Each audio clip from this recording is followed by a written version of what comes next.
FC 1904's plan to beat the MLS into San Diego and snag market share hit a snag today. The FC 1904 club will have to wait until at least 2019 to field a soccer team.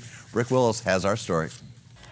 Last year, U.S. Soccer didn't renew the NASL's second division status, so they took it to court and lost. They took it to the Court of Appeals, only to be denied again. Arbitrary decisions on the fact that we didn't have 12 teams, not considering the issues that occurred in the last 18 months which had an impact on those 12 teams. They could have very easily turned around and said, we'll give you your second division status for another 12 months, and by that time we expect to see you have 12 to 14 or more teams. We expect to see the capitalization level at this, and you're going to have to find some outside investment to bring into the league to be able to support an infrastructure that works. That puts FC 1904's status as a soccer club here in San Diego in doubt, at least until 2019, because the league is waiting on a second appeal. And that is the perception that there maybe been some collusion between U.S. Soccer and some of the other professional leagues. The reason for the idea of collusion is simple. U.S. Soccer gets money from the MLS, and the MLS already has a Division II league, the USL. We went through the same thing when I was helping build the Olympic Training Center here in San Diego back, 25, 30 years ago, and where the USOC was wrought with people having different agendas to play, and you wonder how the athlete in the sports arena at that time and place really achieves their greatness in spite of all of the things that go on from a political point of view. Now comes the tough part for FC 1904, letting the investors know they're going to have to wait until the next ruling. Our investment partners, Demba Ba, Eden Hazard, Johan Kabay, and Moussa Sow are dedicated to bringing professional soccer to San Diego.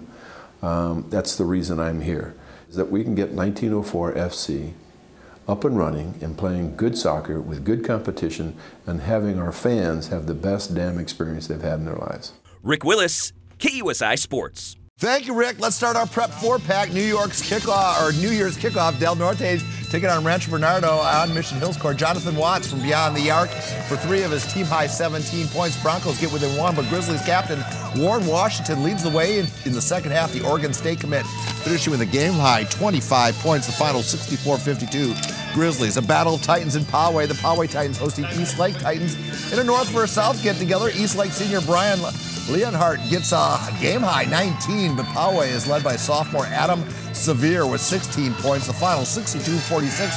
Poway now 11-5 on the year. The nightcap at Del Norte has the Nighthawks playing host to Orange Glen. This is Aiden Gates on the fast break. He lays it up for 2 of his 8, but the Patriots come all the way back. They're led by Captain Caden Palmer. He finishes with a game-high 16.